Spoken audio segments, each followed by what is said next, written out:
नमस्कार, news brief देख रहे हैं आप और मैं हूं शिपवन शर्मा। तो चलिए शुरुआत करेंगे इस खास बुलेटिन की, जहां जिला बारामूला में ड्रग फ्री कैंपेन के तहत एक रैली और अवेयरनेस प्रोग्राम का आयोजन किया गया।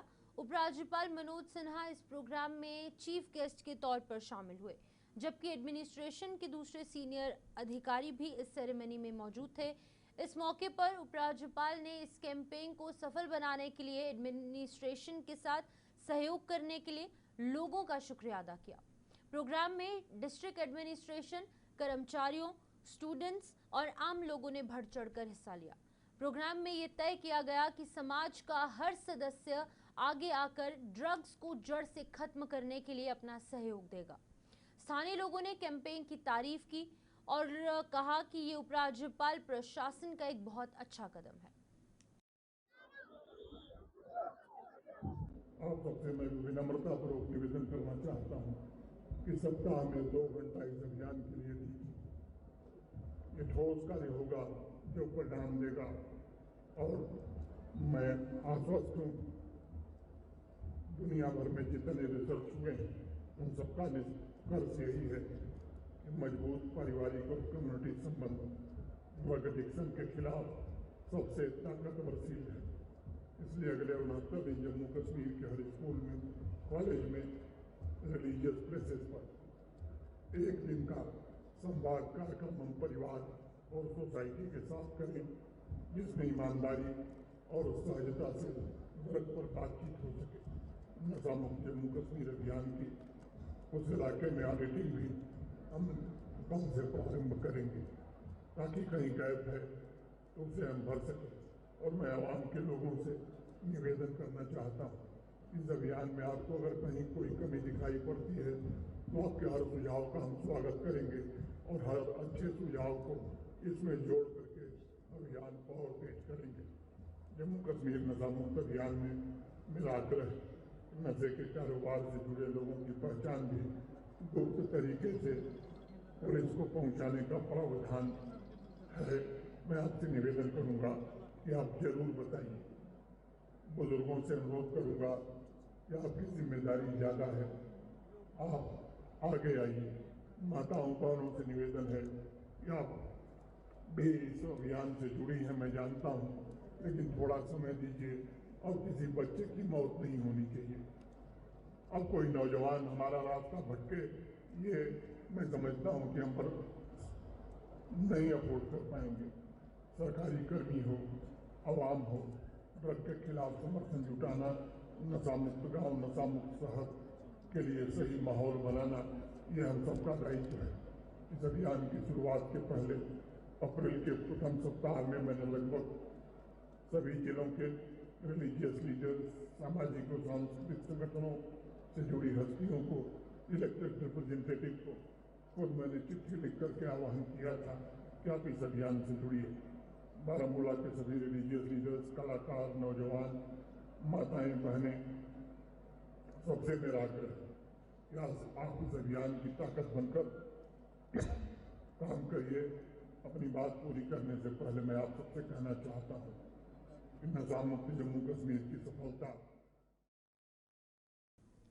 जिला पुंछ की तहसील मंडी के सीमावर्ती इलाके सावजिया की जामिया वाली गली में तेज आंधी और तूफान के कारण लापता हुआ बकरवाल समुदाय के 8 लोगों के समूह को सेना ने बरामद कर लिया है। तहसीलदार मंडी चौधरी अशफाक हुसैन ने इसकी पुष्टि करते हुए बताया कि ये 8 लोग सेना ने बरामद कर लिए हैं, जिनकी हालत स्थिर बनी हुई है। लापता हुए इन लोगों का उनके परिवारों से संपर्क टूट गया था, जिसकी सूचना प्रशासन को भी दी गई थी और इसके बाद एक विशेष बचाव दल का गठन किया गया था, जो कि मौके पर रवाना हो गया। चौधरी अशफाक हुसैन ने बताया कि इन खाना बदोशों की भेड़ और बकरियां भी आंधी तूफान में मारी गई हैं। हालांकि अभी तक इसकी पुष्टि नहीं हो पाई है। डिस्ट्रेस कॉल रिसीव हुई थी कि रात को बड़ी आंधी तूफान बारिश होने की वजह से जो उनके फैमिली मेम्बर्स पीछे पुंछ में रहते थे, उनको कोई उनसे कांटेक्ट नहीं हो रहा था, कोई फ़ोन कॉल किसी भी तरह के उनसे कोई कांटेक्ट एस्टेब्लिश नहीं हो रहा था। जब भी ये कॉल रिसीव की तो जाइंट हमने एक पैदल, यहाँ से काफ़ी लंबा ट्रैक है, 10 किलोमीटर हम पैदल जंगल में गए। वहाँ पे हमारा राब्ता आर्मी वालों से हो गया। आर्मी वालों ने दूसरी साइड कांटेक्ट किया, तो फिर वहाँ से हमें इनके बारे में डिटेल पता चला। 8 लोग थे और उनके लगभग 200 के करीब उनके माल मवेशी था, भेड़ बकरियाँ घोड़े वगैरह उनके पास थे। तो जो ही इन्होंने हमारी एरिया जो जमिया गली है, जमिया गली क्रॉस की, रात को वो साइड पहुँचे तो काफ़ी आंधी तूफान आया। उसकी वजह से उन लोगों का कोई कांटेक्ट नहीं रहा पीछे वाले लोगों से। जब हमने आर्मी के साथ कांटेक्ट किया तो आर्मी ने जो है वो डिस्ट्रिक्ट बारामूला की जुरिस्डिक्शन में चले गए थे, उन्होंने उस साइड आर्मी से कांटेक्ट किया। वहाँ से पता चला कि 8 लोग वहाँ पाए गए हैं, जिनमें से 2 बेहोशी की हालत में थे, 6 ठीक थे। फिर आर्मी ने उनको ले गए अपने कैंप में, उनको थोड़ा सा हीटिंग वाला अरेंजमेंट करके दिया तो वो होश में आ गए। माल मवेशी अभी जो वही प्रिलिमिनरी रिपोर्ट है, क्योंकि वो उसकी ऑफिशियल डेटा डिस्ट्रिक्ट बारामूला से ही मिल सकता है। हमारे पास यही है जो आर्मी से हमें इन्फॉर्मेशन मिली है कि 50 के आसपास जो है उनका माल मवेशी भी मर गए। मौसम अनप्रेडिक्टेबल है, कभी भी बारिश हो सकती है, बर्फ़ हो जाती है। तो मैं लोगों को ये कहूँगा कि मौसम को मद्देनज़र रखते हुए उसको सूरत हाल का पता करके पूरी तरह से कॉन्टैक्ट एडमिनिस्ट्रेशन के साथ रब्ता करके ही जाएँ। नेशनल कॉन्फ्रेंस के अध्यक्ष डॉक्टर फारूक अब्दुल्ला ने कहा कि देश ईंधन और गैस संकट की ओर बढ़ रहा है, जिससे अर्थव्यवस्था संकट और अनिश्चितता में जा सकती है। श्रीनगर में पत्रकारों से बात करते हुए डॉक्टर फारूक अब्दुल्ला ने कहा कि वैश्विक तनाव हालात को और खराब कर सकते हैं। उन्होंने कहा कि ईंधन और गैस संकट से हम विनाश की ओर जा रहे हैं और अगर स्थिति ऐसी ही बनी रही तो अर्थव्यवस्था पर इसके परिणामों का अनुमान लगाना मुश्किल होगा। उन्होंने ये भी कहा कि इस स्थिति से बाहर निकलने का कोई रास्ता खोजने की जरूरत है। गोल्ड वोल्ड का सवाल नहीं है जनाब, इकोनॉमिक कंडीशन मुल्क की बहुत ख़राब है। अगर ये लड़ाई आगे चल दी तो अल्लाह ही जाने दुनिया का क्या होगा। हिंदुस्तान तो छोड़ दिए, दुनिया का क्या होगा। हमारे बच्चों के पास कंप्यूटर कहाँ है, गांव में बिजली कहाँ है, ऑनलाइन कहाँ से हमारे बच्चे पढ़ेंगे बताइए। ये तो इतना एडवांस मुल्क तो है नहीं। इसलिए हम लोगों को सोचना पड़ेगा कि हमारे बच्चों की तालीम इससे ख़तरे में ना पड़े। उसकी तरफ हमने देखना चाहिए कि हमारे बच्चे पढ़ सकें, तालीम में कमी ना हो। और उसमें हमें ज़रूर मुश्किलात हैं, पेट्रोल डीजल की मुश्किलात हैं, गैस की मुश्किलात हैं। मत हमें फिर से वो लकड़ी चूल्हे शुरू करने पड़ेंगे, क्या पता। अल्लाह रहम करे और अल्लाह करे कि अमेरिका और ईरान में कोई रास्ता बने जिससे कि हम लोग बच सकें, दुनिया बच सके। गर्मी के बढ़ते प्रकोप से निपटने के लिए वन जीव संरक्षण विभाग ने उधमपुर के टांडे रख रेस्क्यू सेंटर में एक व्यापक हीट मैनेजमेंट रणनीति शुरू की है। रेंज अधिकारी महेश अब्रोल की देखरेख में केंद्र में रहने वाले जीवों को विशेष देखभाल प्रदान की जा रही है। इनमें 41 स्पॉटेड डियर और साथ ही साथ 4 बाकिंग डियर के साथ कई अन्य जानवर और जीव जंतु शामिल है, ये सुनिश्चित करने के लिए कि ये जीव हाइड्रेटेड और स्वस्थ रहें। विभाग ने उनके खान पान की व्यवस्था में बदलाव किया है। अब उनके आहार में तरबूज और खीरे जैसे पानी से भरपूर मौसमी फल शामिल किए गए हैं और साथ ही डिहाइड्रेशन से बचने के लिए ग्लूकोज युक्त पानी और जरूरी मिनरल्स भी दिए जा रहे हैं। जैसे कि गर्मियाँ इस समय चरम सीमा पे हैं और आने वाले टाइम में और भी ज़्यादा गर्मी पड़ेगी, क्योंकि भयंकर गर्मी का कहने को सुनने को मिलता है। इसके लिए हमारे जो यहाँ डियर रखे हैं, यहाँ रेस्क्यू सेंटर है, यहाँ डियर हम जो जख्मी डियर हैं यहाँ आके उनका इलाज कराते हैं और इनको यहाँ संरक्षण देते हैं। इनके लिए स्पेशल किस्म का इंतज़ाम होता है।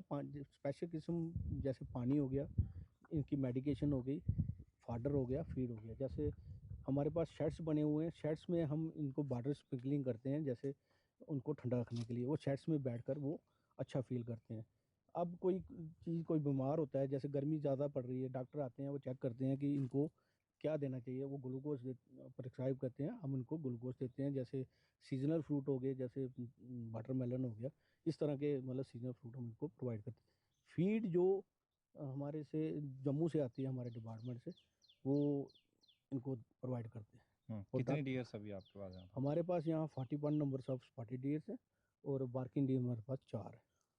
वो स्टाफ 24 घंटे हमारा यहाँ कार्यरत है इनकी देखभाल के लिए, जो इनको पूरा मतलब ध्यान रखता है और जैसे कोई बीमार हो जाता है ऑन कॉल डॉक्टर को भी बुला लेते हैं, जिससे इनको मतलब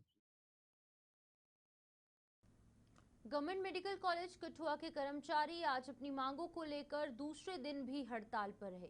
2.5 दिन का वेतन दोबारा बहाल करने और सर्विस रूल्स के नियम स्पष्ट न किए जाने के विरोध में कर्मचारियों ने आज धरना प्रदर्शन कर सरकार पर अनदेखी के आरोप लगाए। कर्मचारियों की हड़ताल का असर जीएमसी की ओपीडी और अन्य सेवाओं पर देखने को मिला, जिससे कि मरीजों को दिक्कतों का सामना करना पड़ा।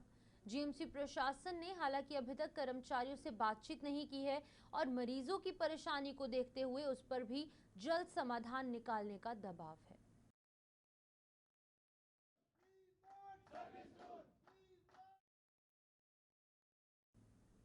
वहीं वक्फ बोर्ड पुंछ के एडमिनिस्ट्रेटर बशीर अहमद खान ने आज सैयद गफूर बादशाह कब्रिस्तान का दौरा कर वहां चल रहे सफाई और रखरखाव के काम का जायजा लिया।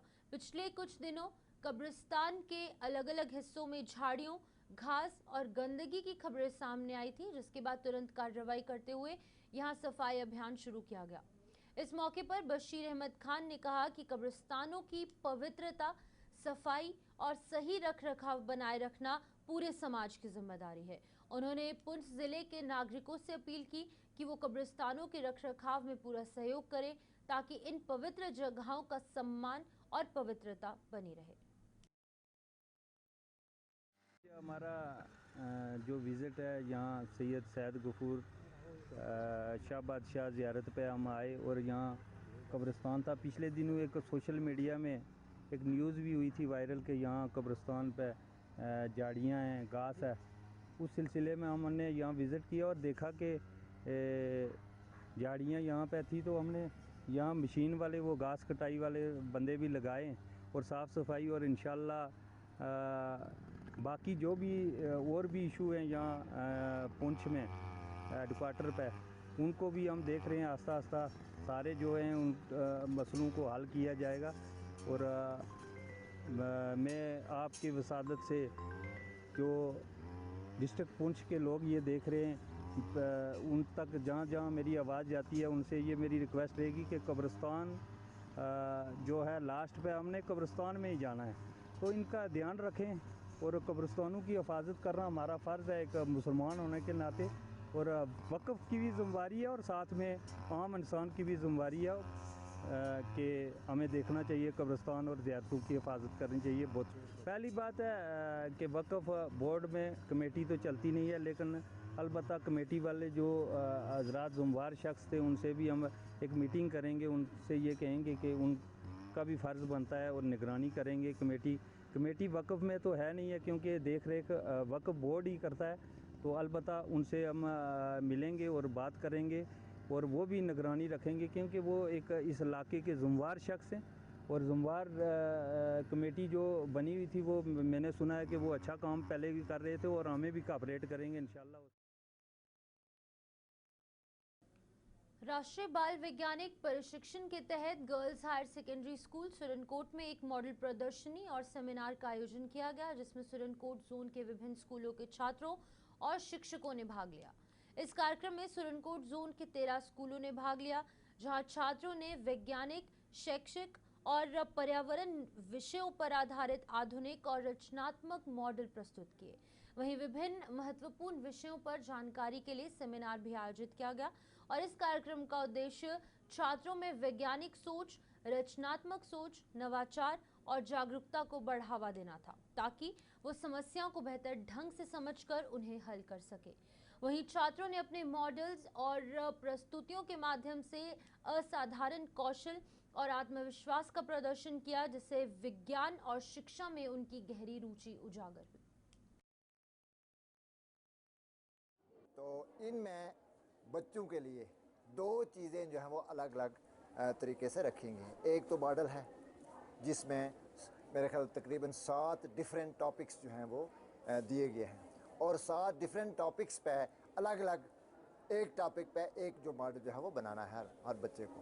उसके बाद वो मर्ज़ी है कि चाहे वो स्कूल जो है एक मॉडल बनाए या 7 के 7 मॉडल भी बना सकता है, इसमें बच्चे को छूट दी गई है। और उसके बाद हमें एक सेमिनार है जिसको हम सिंपोजियम ही कहेंगे, तो वो एक टॉपिक दिया गया है, प्लास्टिक रिलेटेड है, और वो भी एक स्कूल से एक बच्चा जो है वो उस टॉपिक के अंदर शमूलियत जो है वो करेगा। इसका मकसद ये है कि जिस वक्त हम किसी भी बच्चे को अपने अदारे से दूसरे अदारे में बाहर निकालते हैं, तो कई चीज़ें जो है वो दूसरे अदारे से, दूसरे बच्चों से या ऐसे प्रोग्रामों से वो सीख के आता है। उसकी बोलने की जो वो सलाहियत है, उसके अंदर वो उसको तक़वियत मिलती है। उसके अंदर जो एक जिसको हम कहते हैं हिचकिचाहट सी होती है, वो अपने चीज़ जो है या व्यूज़ जो है वो एक्सप्रेस नहीं कर सकता, तो ऐसी महफ़िलों में, ऐसे प्रोग्रामों में जो मुनक़्क़द किए जाते हैं, तो वहाँ ये उसके अंदर एक खुलापन, एक बोलने में जो वो एक ताकत जो है वो मिलती है, और फ्रीली जो है वो अपने बयान जो है वो कर सकता है। यहाँ पे हमारे काफ़ी सारे प्रोजेक्ट जो अलग अलग स्कूल से स्टूडेंट लेके आए हैं, तो यहाँ पे अलग अलग स्टूडेंट जो भी हर स्कूल से हैं, तो यहाँ पे बहुत सारे एक्टिविटीज़ हो रही हैं। लाइक अगर ग्रीन एनर्जी की बात करें, हेल्थ एंड हाइजीन की बात करें, और हमारा प्रोजेक्ट हेल्थ एंड हाइजीन के रिलेटेड है, तो बस इससे हमें ये फ़ायदा मिल सकता है। जैसे हमने बहुत सी एक्टिविटीज़ की हैं, इससे हमें ये फ़ायदा मिल सकता है कि स्टूडेंट में कॉन्फिडेंस आता है कि वो अपने सेमिनार और अपने प्रोजेक्ट के रिलेटेड यहाँ पे अपना प्रोजेक्ट डिफ़ाइन कर सकते हैं। तो इससे हमें यही मिलता है कि हम अपने पूरे इस अर्थ को साफ़ रखें, और जितने भी प्रोजेक्ट्स मैंने हेल्थ एंड हाइजीन के रिलेटेड बनाया है, जिसमें हमने बनाया है अनहेल्थी एंड हेल्थी, और बस यही है। आज यहाँ पे बच्चों ने काफ़ी प्रोजेक्ट्स बनाए हैं। कई बच्चों ने सोलर एनर्जी प्रोजेक्ट्स बनाए हैं, कई बच्चों ने जो है हेल्थ के ऊपर प्रोजेक्ट्स बनाए हैं, और दीगर कई सारे प्रोजेक्ट्स जो हैं इन बच्चों ने बनाए हैं। और हमारा जो प्रोजेक्ट है बॉयज़ हाई सेकेंडरी सुरनकोट से, ये है फ्लोटिंग सोलर हाउस के बारे में। और इस प्रोजेक्ट में हम जो है ये बताएंगे कि कैसे जो है हम एग्रीकल्चर लैंड को बचा सकते हैं, और कैसे हम जो है एक फ्लोटिंग हाउस बना सकते हैं जिसपे कि हम सोलर एनर्जी का यूज़ करके उसको जो है पावर करेंगे, और ये जो है अर्थक्वेक से भी बचाता है और सुनामीज से भी, क्योंकि इसकी बॉयंसी बहुत ज़्यादा होती है। तो बाकी जो बच्चों ने प्रोजेक्ट बनाए हैं, कई डिफरेंट प्रोजेक्ट्स बनाए हैं, और बहुत अच्छे अच्छे प्रोजेक्ट्स बनाए हैं, और आई होप ये प्रोग्राम बहुत अच्छा जाएगा।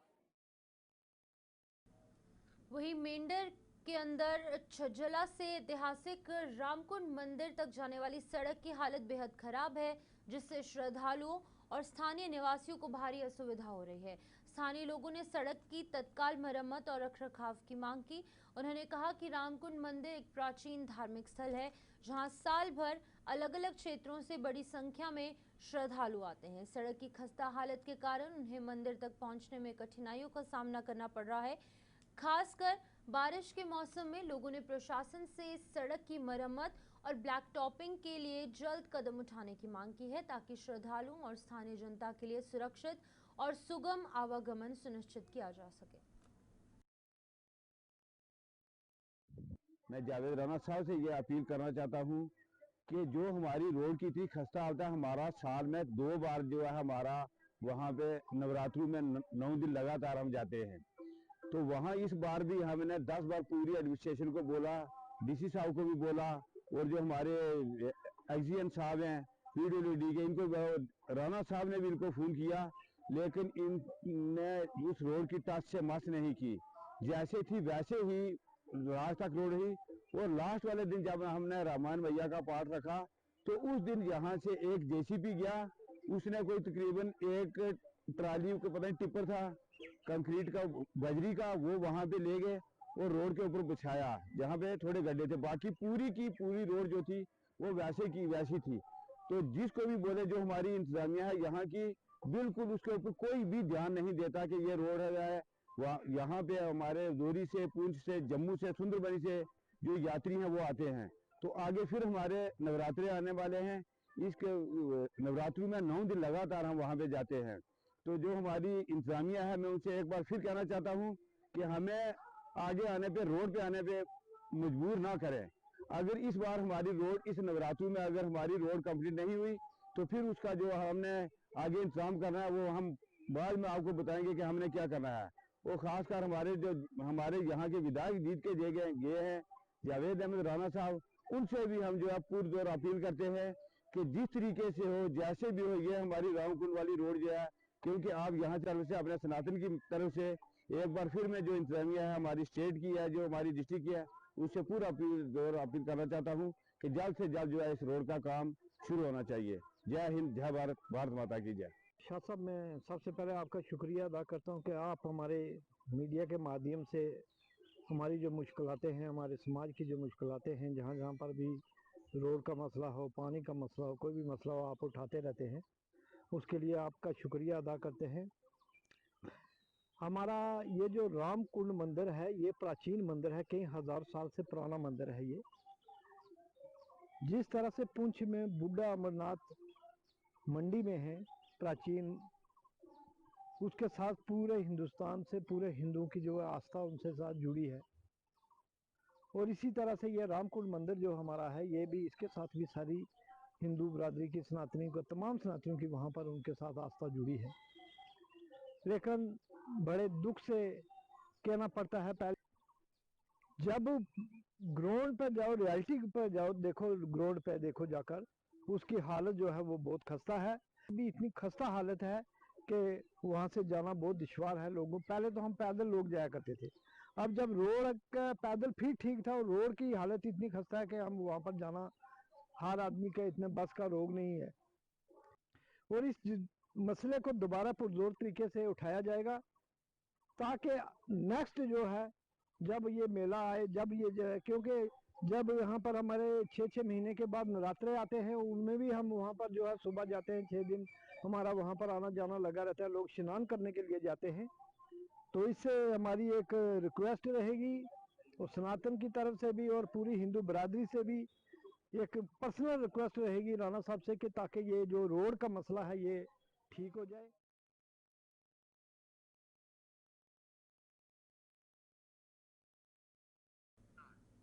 बड़ी ब्राह्मणा के रघुनाथ बाजार स्थित जूलर की एक दुकान में चोरों ने सेंध लगाकर पुलिस को खुली चुनौती दे दी। इस दुकान में चोर बीती रात शटर तोड़कर दाखिल हुए और वहां रखी करीब 2.5 से 3 क्विंटल की सेफ और साथ ही साथ गले में रखी नगदी चुराकर रफू चक्कर हो गए।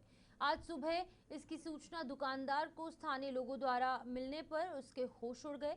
सूचना मिलने पर पुलिस भी मौके पर पहुंची और मामला दर्ज किया गया और अपनी जो तहकीकात है वो पुलिस की तरफ से शुरू कर दी गई है। इसी पर जो पीड़ित दुकानदार है और जो स्थानीय निवासी हैं, उन्होंने क्या कुछ कहा है वो जरा सुनिए। पौने 5 बजे सवेरे फोन आया कि तुंदी दुकान का शटर खुला है, तो इतने मैं आया तो मैं देखा अंदर वाला शीशा खोलिया तो अंदर पूरी सेफ के चुक्की लेइए, अंदर बाकी गले च कैश पेदी ही 15 तो 20 हज़ार रुपया भी चुक्किए लेइए, बाकी समान पेदा बाहर भी चुक्किए लेइए। ज्वेलरी से आइटम के सर पूरी टोटल आल जिन्नी ज्वेलरी आइटम होंगे, पायलां, गोल्ड का समान सारा, कंगन वगैरह, पेंबा वगैरह, जो भी ओवरऑल होंगे।